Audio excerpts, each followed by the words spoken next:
It was past midnight when I heard the knock on my bedroom door. I wasn't expecting anyone. My husband, Mark, was away on a business trip, and my stepson, Jake, was supposed to be asleep. But there he was, standing in the doorway, his face pale and his hands trembling. "Emma," he said, his voice barely above a whisper, "I need to tell you something."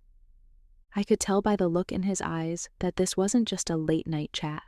Something was wrong, something big, and what he told me next would change everything between us forever. Let me take you back to where it all began. My name is Emma, and I've been married to Mark for 5 years. When we first got together, I knew that being a stepmom wouldn't be easy. Mark had a son, Jake, from his previous marriage, and Jake was, well, let's just say he wasn't exactly thrilled about having a stepmom. Jake was 14 when Mark and I got married, and he made it clear from the start that he didn't want me in his life. He was polite, sure, but there was always this wall between us. No matter how hard I tried to connect with him, whether it was helping him with his homework, attending his soccer games, or just trying to have a conversation, he kept me at arm's length. At first, I told myself it was just teenage rebellion. Jake was going through a tough time. His parents' divorce had been hard on him, and he was still adjusting to the new dynamic. But as the years went by, I started to wonder if it was something more. Mark and I tried to talk to Jake about it, but he always shut us down. "I'm fine," he'd say, his voice cold and distant. "I don't need you to worry about me." But I did worry. I couldn't help it. Jake was my stepson, and I cared about him, even if he didn't seem to care about me. Then, one night, everything changed. It was a Thursday, and Mark was away on a business trip. Jake and I were home alone, and the house was quiet. Too quiet. I had just finished cleaning up after dinner and was about to head to bed when I heard the knock on my door. I opened it to find Jake standing there, his face pale and his hands trembling. "Emma," he said, his voice barely above a whisper, "I need to tell you something." I could tell by the look in his eyes that this wasn't just a late-night chat. Something was wrong, something big. "Of course, Jake," I said, trying to keep my voice calm. "What's going on?" He hesitated, his eyes darting around the room like he was afraid someone might overhear. I don't know how to say this," he stammered, "but I need to tell you the truth." My heart started to race. What could be so serious that Jake would come to me in the middle of the night? Was he in trouble? Had he done something wrong? "Jake, whatever it is, you can tell me," I said, trying to reassure him. "I'm here for you." He took a deep breath, his hands still shaking. "It's about Dad," he said, his voice barely above a whisper. And me." I felt a chill run down my spine. What could Jake possibly have to say about Mark? And why was he so afraid to say it? "Jake, whatever it is, just tell me," I said, my voice steady but firm. "I can handle it." He looked at me, his eyes filled with fear and uncertainty, and then he said the words that would change everything. "Emma," he said, his voice trembling, "I'm not who you think I am, and neither is Dad." I felt my stomach drop. What did he mean? What was he trying to say? "Jake, you're scaring me," I said, my voice shaking now. "What are you talking about?" He took another deep breath, his hands clenched into fists. "I've been keeping a secret," he said, "a big one, and I can't keep it anymore." I felt my heart pounding in my chest. What secret could Jake possibly be keeping? And why was he telling me now? "Jake, just tell me," I said, my voice barely above a whisper. "Whatever it is, we'll figure it out together." He looked at me, his eyes filled with tears, and then he said the words that would shatter everything I thought I knew about my family. "Emma," he said, his voice breaking, "I'm not Dad's son. I'm his brother." I felt like the ground had been ripped out from under me. What was he talking about? How could Jake be Mark's brother? "Jake, that's not possible," I said, my voice trembling. "Mark is your father." He's always been your father." Jake shook his head, tears streaming down his face. "No, he's not," he said. "My mom, she lied to him. She lied to everyone. I'm not his son. I'm his brother." I felt like I was in a nightmare. This couldn't be real. It couldn't be true. "Jake, are you sure about this?" I asked, my voice barely above a whisper. "How do you know?" He looked at me, his eyes filled with pain. "I found some old letters," he said. "From my mom. She wrote them to her sister. She told her the truth. She said she had an affair with Mark's dad, and that's why I look so much like him. I felt like I was going to be sick. How could this be happening? How could Mark not know?" "Jake, have you told your dad about this?" I asked, my voice shaking. He shook his head, his face pale. "No," he said. "I don't know how. I don't know what to do." I felt my heart breaking for him. He was just a kid who had been carrying this enormous secret all by himself.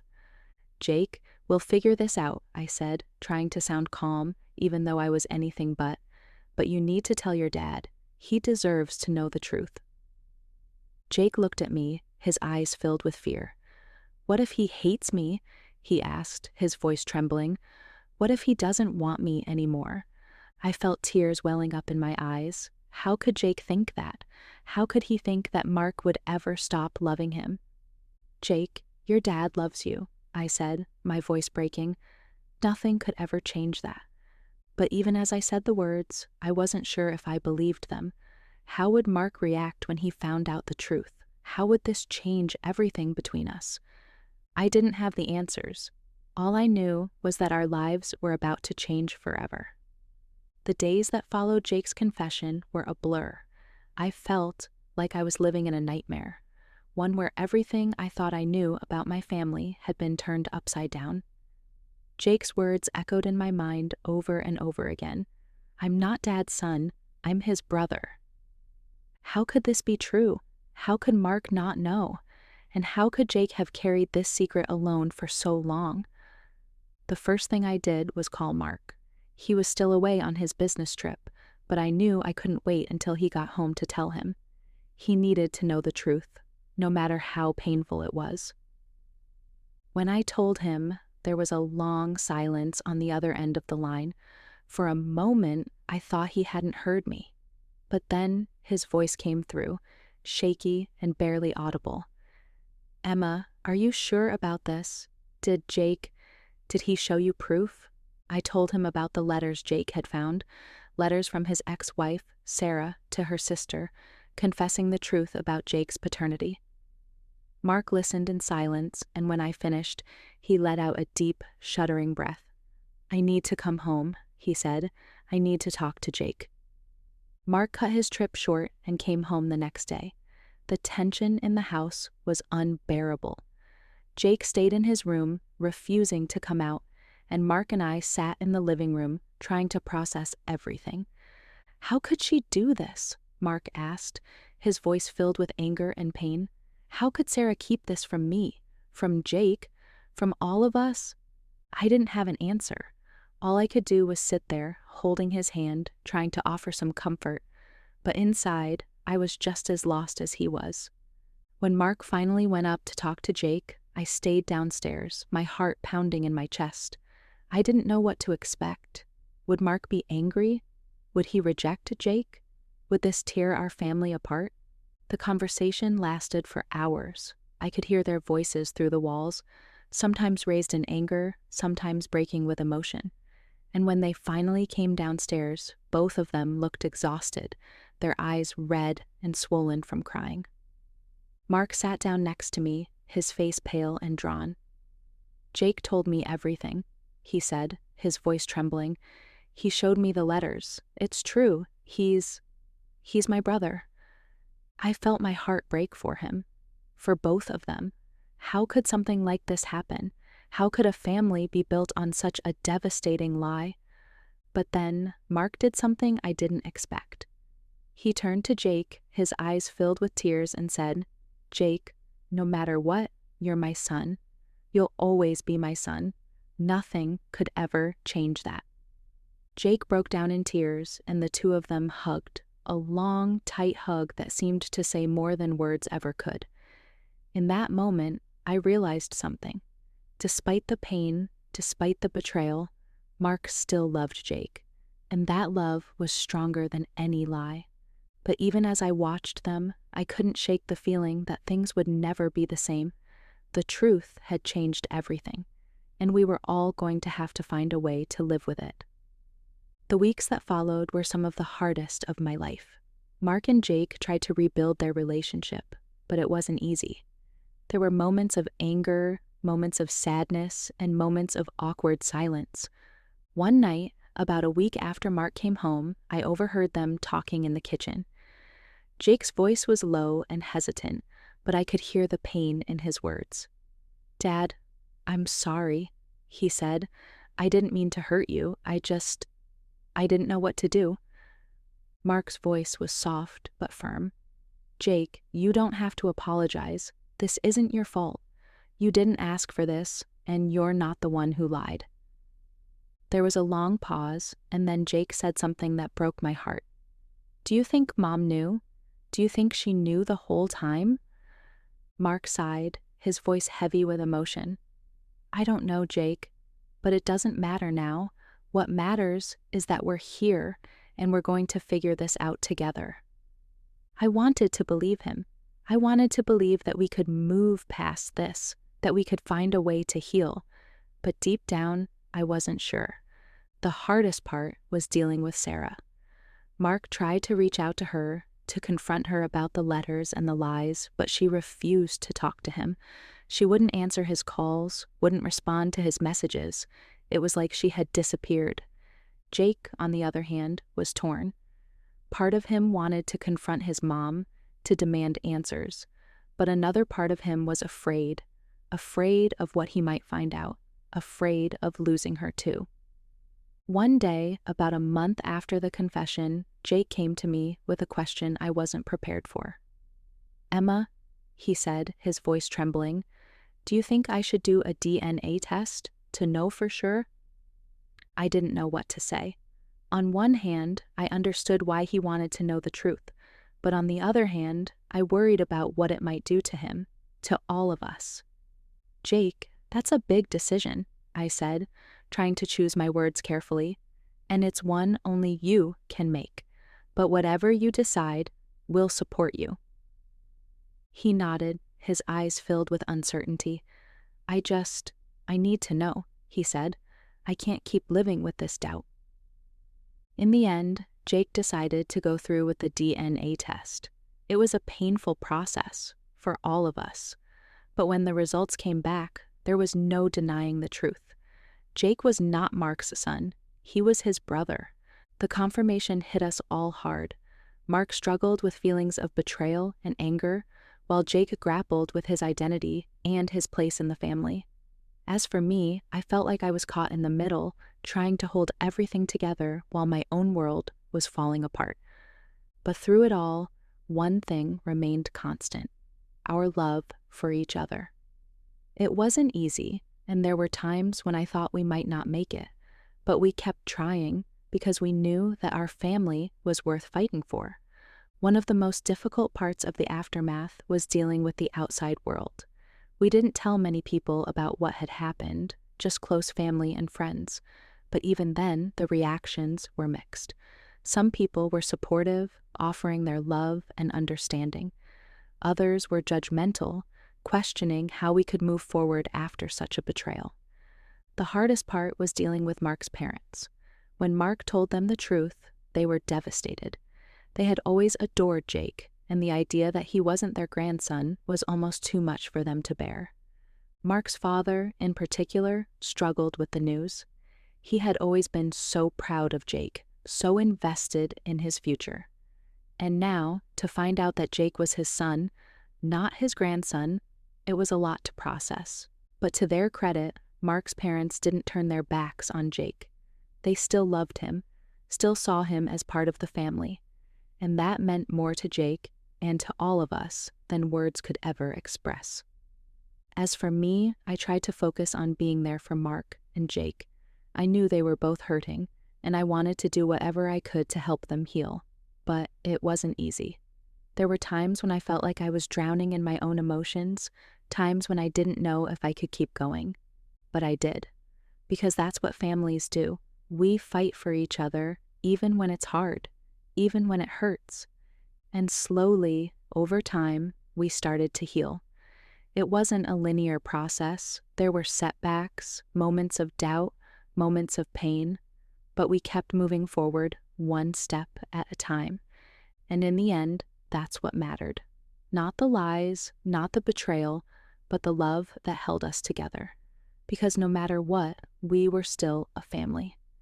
And that was something no one could ever take away.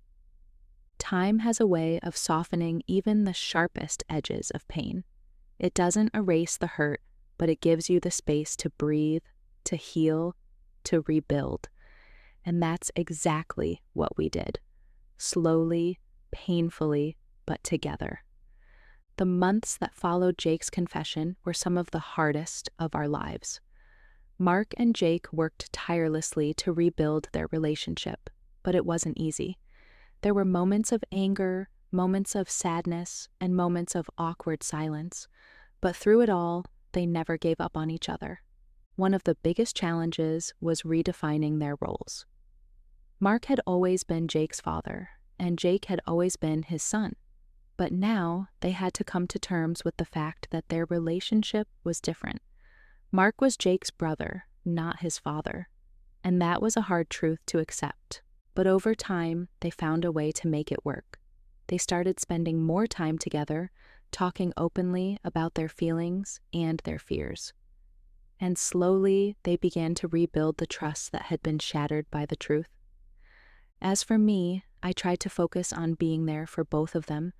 I knew they were both hurting, and I wanted to do whatever I could to help them heal, but it wasn't easy. There were times when I felt like I was drowning in my own emotions, times when I didn't know if I could keep going.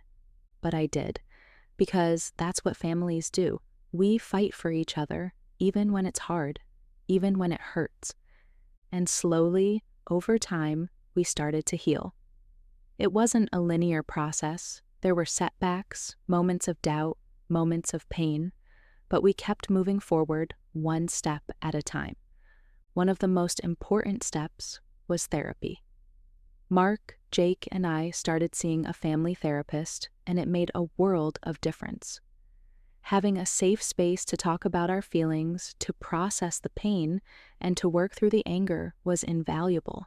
It didn't fix everything, but it gave us the tools we needed to start healing. Therapy also helped us come to terms with Sarah's role in all of this. For a long time, I struggled with anger toward her. Anger for lying, for betraying Mark, for putting Jake in such an impossible position. But over time, I realized that holding on to that anger was only hurting me. One day, during a therapy session, our therapist asked me a question that changed everything. "Emma," she said, "what would it take for you to forgive Sarah?" I didn't have an answer at first, but as I thought about it, I realized that forgiveness wasn't about Sarah. It was about me. It was about letting go of the anger and the pain so that I could move on with my life. And so, I made the choice to forgive her, not because she deserved it, but because I deserved peace.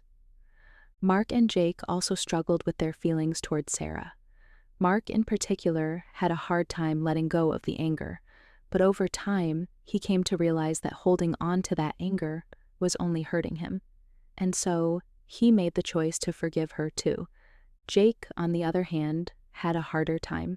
He still loved his mom, but he was also deeply hurt by her lies. It took him a long time to come to terms with everything, but eventually he found a way to forgive her too. Forgiving Sarah didn't mean that everything was okay.